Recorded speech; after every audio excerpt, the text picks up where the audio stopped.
What's up, everybody? Welcome to another episode of Our Two Cents. Chris Dobson, Gerry Green. Gerry, it's hard to believe we are almost already through April. It is Thursday, April 18th. And Gerry, we've got a great show. We've got a lot of playoff talk to talk about. The QMJHL's in their second round. We're going to get into that real deep. And then in the Eastern Conference side of things, everybody's thrilled because that's all set. We'll find out in the National Hockey League who's playing who. In the West, we have some opinions. That's still being to be determined as we're recording this show right now. But overall, before we get into any of this, you went on a sports expedition last week, and I was following all via social media, and I love to do it. Gerry, where did you go? What did you see? How was the trip? Come on, man, hit me with it. Tell me what was going on. Took the Chris, thanks. It took the father-in-law to Toronto. He's an 88, big Blue Jays fan, and never seen the Leafs in person. Not in modern day, let's say. He's 88 years old. So we took him to Toronto. Little did we know that the Grand Slam of curling was happening at the old Maple Leaf Gardens to boot. So I'm telling you, we get off the plane, head to Maple Leaf Gardens, and watch Gushu and Homan play side by side. What a thrill. Never seen them before play in person in front of a good crowd. Tour around old Maple Leaf Gardens with all the posters and all the memorabilia they have going on there. Head to the Blue Jay game. Well, they blow it against Colorado, and then they go on a winning streak after that. Next day, we go back for the playoffs, and we see Hasselborg take on Gim from Korea. Excellent curling again. So 2 days of curling, and I got baseball, and I got hockey in. And I'm telling you, Chris, on Saturday night, Maple Leaf Gardens usually busy and hubbing on a Saturday night, but with the anticipation of Austin Matthews getting 69 and possibly 70, the place, you could feel it. It was full of electricity. Every time he touched the puck, every time he was on the ice, Chris, it was electric. And at one point, I wondered if Detroit knew he was playing, because they certainly left him alone quite often for him to get the shots away. And right after he got his 69th, Chris, I don't know if you noticed, he had an opportunity to score his 70th and went to a deke rather than a shoot, and goes heavily into the boards. And we thought, geez, there was his chance to get his 70. But what an experience. We had a great time. How can you go wrong? Baseball, curling, and hockey all in one weekend. I want to start with the Quebec Maritime Junior Hockey League, and of course these series, which have, I'm going to start with the top one too. Bathurst and Baie-Comeau, because we were talking off camera a little bit, and what I think is interesting is that Bathurst, there's a couple games Bathurst was in this thing. It could have gone either way, but overall it looks like Baie-Comeau was just the stronger team, and of course they've got the 3-0 lead. Yeah, they're playing Game 4 as we speak, or have played Game 4. So Baie-Comeau has a 3-0 series lead after a 6-5 victory in Game number 3. Now it's a 6-5 overtime victory, Chris, and that's after Bathurst goes and sweeps Halifax in the first round, then goes to Baie-Comeau and has two tough games, lose 2-1 and 4-2 into an empty netter. So they had the league champions, the overall champions during the regular season, noticing them for sure. And then what do? They come out in Game 3 and score 3 goals in the first period, do Bathurst, and the champions do fight back, but then Bathurst forces overtime, and Baie-Comeau wins there. Unfortunately, I think the Sands run out on the Teton. Be an awful battle, come back and win 4 straight. Can they win one? Yeah, I think they can win one. But Baie-Comeau's going to finish this off in 5. And I tip my hat to the fans in Acadie Bathurst showing up in droves during the playoffs, and the excitement that it generated on the North Shore. You depicted it perfectly, because I agree with you. I think, the fanfare that was Bathurst and what took place in the first round and everything that had happened, obviously I love that. I love seeing when the Bathurst barn is full, when the Casey Irving is in a full place. I love the fan support. I hate the fact that the fans disappear when the team's not good. That bothers me. But I do want to talk about a team who I'm not going to say is a surprise to me right now, because they are the hottest team going into the postseason, and that, of course, is the Cape Breton Eagles. Right now, they're up 3-0 on Chicoutimi in the series lead there, and I can tell you, it has been, like, the fan support, the social media support.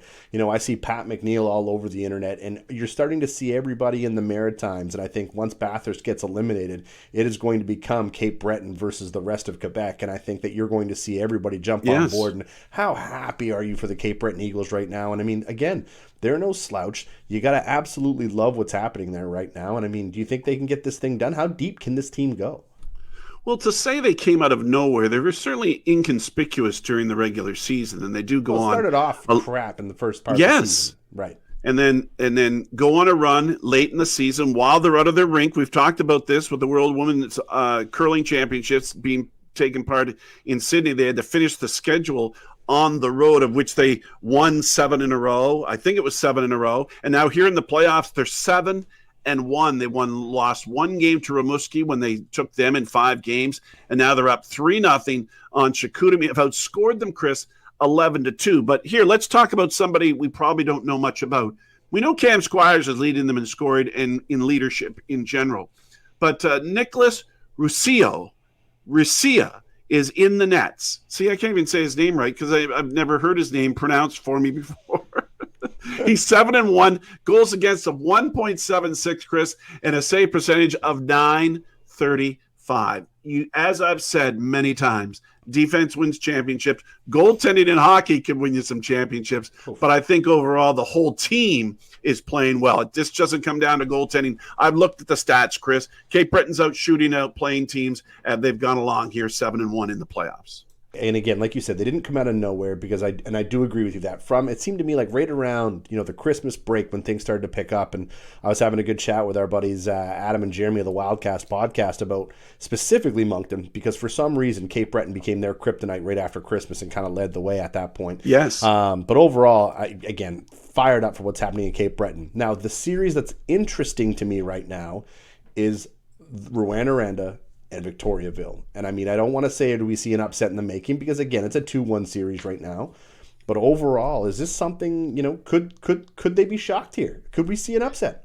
Well, Rouyn-Noranda has home ice advantage, and Victo surprised them in the first game and then slipped by them in the second game and go home up 2-0. That is, to me, that's a problem against a team that's higher ranked. What does Rouyn-Noranda go in? Nice and calm and cool, goes into the opposing team's rink, who are all jacked up and the fans are all jacked up, and play real cool and get a Game 3 victory to cut into the margin. So I don't have any worries about Rouyn-Noranda. I still think they can take that series, but Victo's going to give them quite a battle. And again, big fans or big attendance happening in Victoriaville too, with over $2,800 to $2,900 or 2,900 people inside that Gilles Perreault. It's not called Gilles Perreault Arena anymore, but Gilles Perreault's pictures up in that rink for sure in Victoriaville.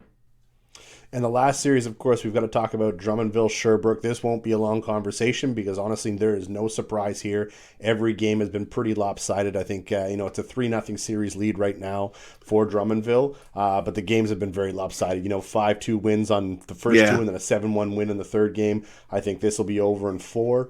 But overall, again, to no surprise. But, is there anything you've seen or anybody specifically that stands out that you think, I mean, Drummondville was no slouch to begin with, and everybody was looking forward to this, and they predicted them to go very far. But overall, I mean, what do you see here moving on for Drummondville? Well, I still think, and Drummondville was toying with their first-round opponent as well, and I don't think they're going to lose a game to Sherbrooke. And it was interesting, Chris, from the first round. You had 4-0s, 4-1s, maybe 1-4-1. A number of sweeps happened in the first round. And the only series that went anywhere was Sherbrooke and Blainville went to 7 games. So I think Drummondville's going to do it again. Baie-Comeau could do it again.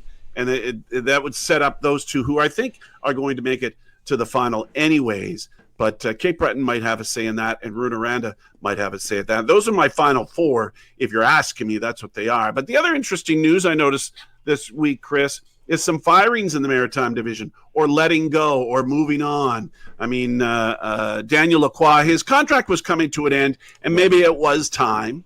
And Jim Midgley in Halifax, you could see that writing on the wall with what they had for a regular season and what they didn't do in the playoffs. It'll be fun to watch in the next weeks and months to come to see who might fill those 2 positions in the Maritime Division.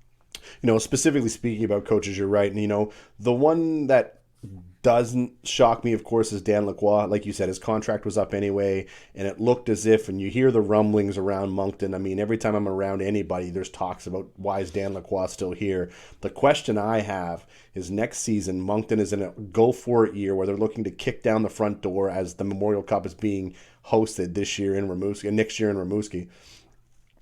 Are they going to bring in a big-name coach? I hope they don't. At the end of the day, for me personally, I'd love to see a guy like Josh Heptich get a chance at the reins here. I think he's earned it. The players love him. He's won at every level, especially on the junior hockey side of things. He knows what it takes to win, and the guys love him and they'll play for him. Now, the one that surprised me a bit, although not really based off their playoff performance, was Midgley and Halifax. I mean, I think at the end of the day, Halifax had a good team who just got pumped in the first round, which was a shocker. Now, again, they didn't have Jordan Dumais at all, which is a difference maker. Say what you will. 2 of those games went to overtime and could have gone the other way. Now, the question I have is, if Halifax gets out of the first round, is Midgley still employed? I think so. But overall, Halifax is no slouch either. They run their rebuild system and structure to a T every time, and they won't be down and out long because they had a good club and they're going to bring the right guy in to helm that team. But overall, we'll be keeping an eye on what's happening on the coaching side of things, especially here in the Maritime Division. Let's stay hockey, Gerry. Let's move leagues, though, because I want to talk about the National Hockey League because the Eastern Conference matchups are all set. And, if you look at everything that's going on right now in regards to, what teams and who's playing who, as a Habs fan, I got the Leafs and Bruins in the first round, which is something I was hoping. Although I was kind of hoping they were going to get Florida, so they get pumped there too. But you got Leafs, Bruins, you got Panthers, Lightning, you got Rangers, Capitals, Hurricanes, Islanders. Now, the only game at this point that has been decided on the West, the only matchup, of course, is the Colorado Avalanche and your Winnipeg Jets. But let's start at the top. Leafs, Bruins. What are your thoughts here? Because in my personal opinion, I think special teams is going to be the difference maker in this series. Defense and goaltending, you got to give the edge to the Bruins. But overall, if you can't stay out of the penalty box, the Leafs will make you pay. Yeah, and Boston usually does have a good penalty kill, but I'm not seeing the untouchable Boston Bruins this season. They've, and again, they could have overtaken Florida, but then lose to Ottawa the other night. And I don't know if that mattered to them or not. I don't think they're looking for what position they want to be in. You try to finish as high as you possibly can. So Toronto does have an opportunity against Boston. I still do hope Boston does win and could win because of goaltending would be the main factor in my eyes. So let's say that does happen. Then you have the Battle of Florida where the Panthers are taking on the Lightning. 2 good teams when it comes to hockey pools, Chris, that unfortunately are going to meet each other in the first round. Now, Florida's won their last 4. They finished their schedule. They won 4 in a row going into the playoffs. And I mentioned a game the other day of which Boston was playing Florida and how Florida is ready already to play playoff hockey, rough and tough along the boards, mix it up in front of the net. Watch out for those Florida Panthers. I think they're going to beat Tampa, and they're going to be a team to be reckoned with. Rangers won't have any. And they hate each other. Rangers won't have any problems with the Capitals, and Hurricanes I don't think will have any issues with the Islanders in the East. No, I fully agree with you. The Panthers Lightning series, I think, is the one that I'm excited for the most from an animosity perspective. But again, if you look at the Rangers Capitals, the Rangers are heavy favorites. Don't sleep on Washington though, because they can. They've shown that they've snuck into this postseason. Stop it. No, yes. I'm telling you, I'm just saying it right now. I don't think there's going to be an issue, but you can't take the Caps lightly. There's going to be an issue scoring goals here, Gerry. I genuinely believe that. At the end of the day, I think the Rangers come away with it, but I think it's going to be a lot closer than people think. Okay, tell me this, Chris. Go ahead. Do you think Washington got handed that last spot because John Tortorella, who has his team tied with the Capitals in the last game, and he sees Detroit score in overtime, and now it's a conspiracy, I know, but I know the game in Montreal was already a decision was made. There was going to be overtime long before the Philadelphia and Washington game was going to be over. Was he sticking it to the Red Wings and was he sticking it to the Penguins? Would he be that way? I think he would. If there was a coach out there who would be, it would be him. There's no doubt about it. And don't kid yourself. Of course, he's paying attention to what's going on. Yes. Overall, look, I wanted to see Sid and the Penguins get in. I really did. Yes. I was rooting for them. But overall, no. Yes, I don't say it's a conspiracy. I think you'd be foolish to not think that was a possible option. But I do want to talk quickly about the Avalanche and the Jets, Gerry, because it's the only Western matchup set up here. I want to know. Because I took the Jets in the upset here. I think the Jets, they're not even close. They've got a better goaltender. The last time they met, the Jets pumped them 7-0. It's not going to be a 7-0 series all the way, but they're the better team. Yeah, the Jets are really the hottest team going into the playoffs, which doesn't always mean, but having seen their games, they are playing playoff hockey. They went into Dallas last week and won 3-0, Chris, and 2 nights later, they're going to Colorado and win 7-0. They won the season series versus Colorado. They beat them all 3 times, They face them. They're hot going in. The goaltending to be confident. They're getting balanced scoring. So yes, I think you have a legitimate bet there. I just worry about the Jets in the playoffs and Nathan McKinnon, what he can do all by himself. So I'm being very cautious. But yes, I hope the Jets, and I think the Jets can beat the Colorado Avalanche. And who would have said that a month ago? Yeah, that's fair. You're not wrong. Let's go to the NBA quickly. We won't talk a whole lot on it because their play-in tournament just started. But I'm not sure if you had a chance to catch any of the play-in stuff that took place. The Lakers game, and then of course the Lakers Pelicans game that took place. And then tonight, you've got the Bulls Hawks on the other side of things as well to see. And the play-in tournament's interesting because so many people hated it. The Lakers advanced; they took the 7th seed overall. Have you paid attention to any of it? Have you been watching any of it? Are you interested in the NBA postseason at all? Well, Caitlin Clark got me back watching basketball again because the Raptors turned me right off. I used to watch a lot of basketball ever since the Raptors won their championship in 19, but ever since, you constantly get a steady diet from ESPN about Lakers, Warriors, Lakers, Philadelphia, Milwaukee. That's all you get. You really don't get a lot told you about Boston, who finished number 1 with 64 victories and 18 losses to be the number 1 seed in the Eastern Conference. But it's a much tougher Western Conference, Chris, which would be up for grabs. And you got some rookies at the top. What I mean by teams that haven't had the pedigree that you would want in the playoffs. I speak of OKC, Oklahoma City. I speak of the Timberwolves still again, and Jason did a big spiel about the Timberwolves last week and their lack of success in the playoffs. And then they got the Clippers. The Clippers are going to be something new that, hopefully they can stay healthy and do something in the playoffs. But I'm sick and tired of Lakers and Warriors. One of them hopefully doesn't make it through the round, or maybe they're already in the round. But I do enjoy playoff basketball more than I would do regular season. We were just pinged. This just in. Hot tip. Producer Jason picks OKC to win it all. That's just came on into the old earpiece here. Now, I like so we'll it. give it to him. And everybody forgets about Denver. Denver is, as I've always said to you, Chris, to be the man, you got to beat the man. And Denver was the tied for top spot with OKC. Don't forget about them. They're a powerhouse with the backcourt and the front court they have. Right, and just to quickly touch on it, and that is, of course, you mentioned Caitlin Clark went first overall to Indiana. No surprise at all. I'll take anybody in Indianapolis right now, even if you're now. Guaranteed she'll have a Colts jersey. But either way, way to represent and way to grow the game. Scotty Scheffler ran away with the Masters. Obviously, you watched it all. What were your thoughts? Yeah, I did, Chris, and I hate the critics that come up and say, "Well, it was boring." Well, Scotty Scheffler is not flamboyant. He is not, but he is precise. And if you can hit it down the fairway and put it on the greens and putt more in the hole before you for birdies rather than pars, and especially in the back 9, Chris, he makes a spectacular shot to start to end the front 9 on the 9th hole and gets a birdie, and then starts with another birdie on 10, and then they've got the fellows around him flipping and flopping and falling in the water and doing the things they do.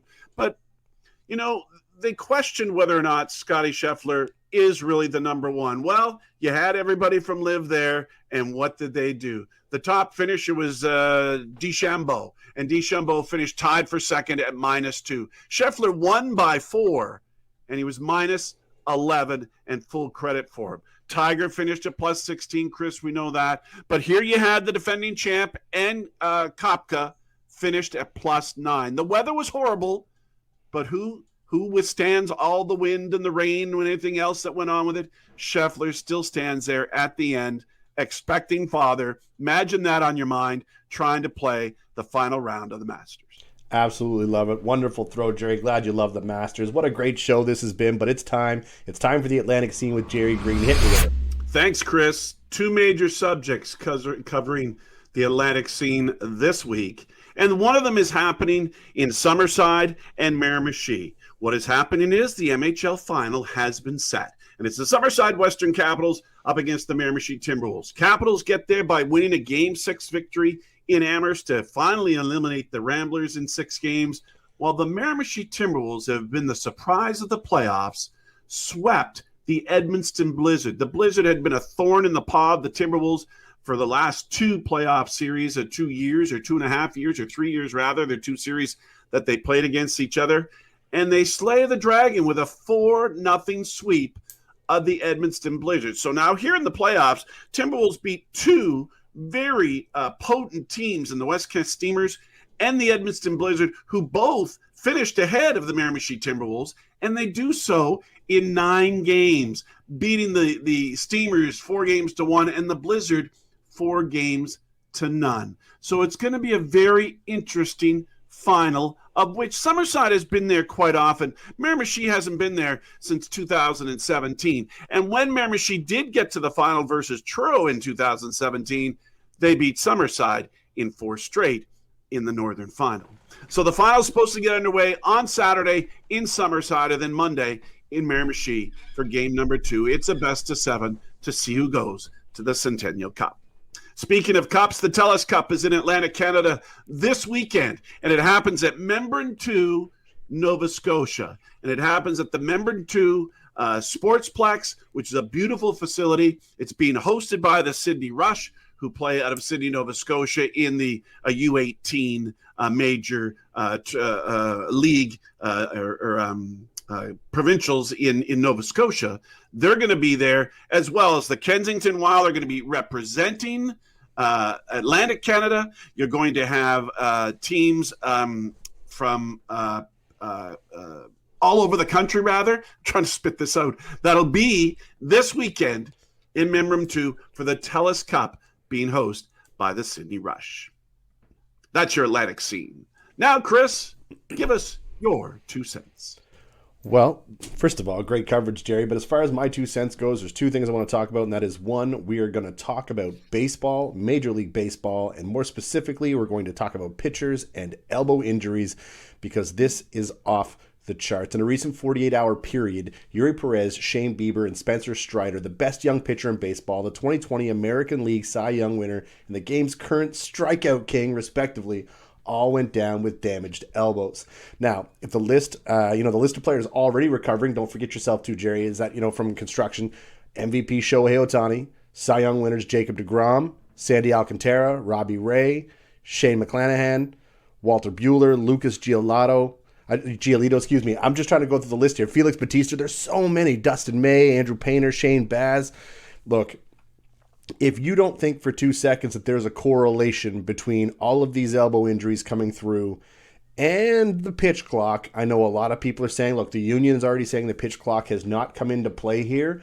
But facts are facts, and there's no way you're going to sit here and tell me that all this is taking place when the pitch clock... It's not a coincidence, in my opinion. If it's not the pitch clock, they've got to figure it out. I don't know if it's a training regimen or if it's just how things are going through and what they're putting them through. But overall, I'll be very curious.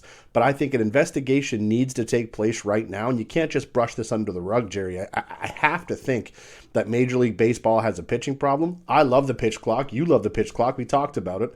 But overall, if this is what it's going to be and the result of it, I think it's something you have to take back. Overall, I think it might be time to just sit back and just kind of review everything, because if you see the name of players who are down with an elbow injury, just my 2 cents on the whole opinion, but I think it's a pretty, I don't like to use the word coincidence is what I'll say in this one, Gerry. Anyways, that's my 2 cents. I can't wait to hear yours.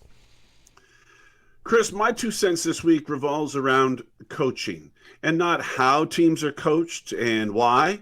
It's about who you hire and the word retread. It's not about tires. It's about reusing coaches over and over again. And I got 2 examples for you, and 2 fellas that I think it's enough already. Let's start in the NHL with John Tortorella. John Tortorella, let's see now. He goes to Tampa, and he's there for a long period of time, 7 seasons, and he wins a Stanley Cup there. That really is, Chris, his claim to fame in 2004. And then all of a sudden, he becomes this wanted coach.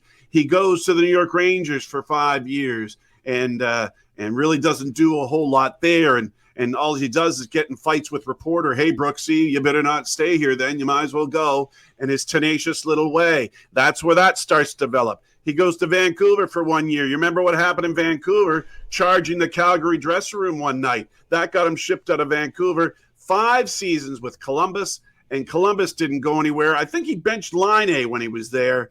And here's a coincidence. Now he's in Philadelphia. His captain gets benched down the stretch. They stink down the stretch. In the first half of the season, they say John Tortorella could be coach of the year. Well, just wait. Let him sink in there for a while. Let him irritate his players the way he does. That old style, that old in-your-face style, doesn't work in the NHL. John Tortorella, to be retreaded one more time, would be an awful injustice. I remember not that long ago, Philadelphia brought in a Dave Hextall. And Dave Hextall came from the University of North Dakota, had good success in Philadelphia. Yes, after 4 years, he got let go. You know where he is now? Seattle Kraken. He's doing very well in Seattle. Don't mind telling you. The other fellow that I think is done with coaching is Doc Rivers.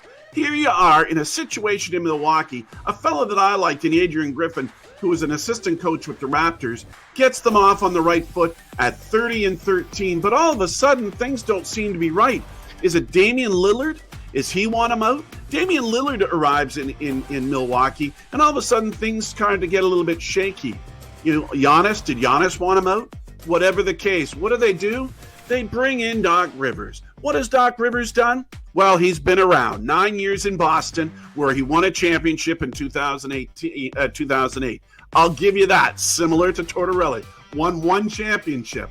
Goes 7 years with the LA Clippers, 3 with Philadelphia. Remember, he took them to the semifinals on 3 of those years and could never win a Game 7.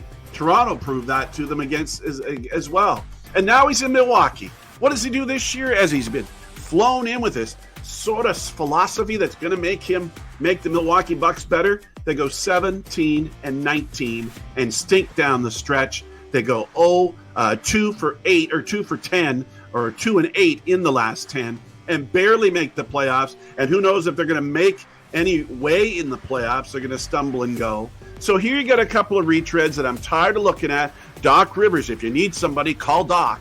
If you need somebody, call John. That's enough of that. Let's get some new blood in the NBA. Let's get some new blood behind the bench in the NHL. I'm done with retreads. That's my 2 cents for this week.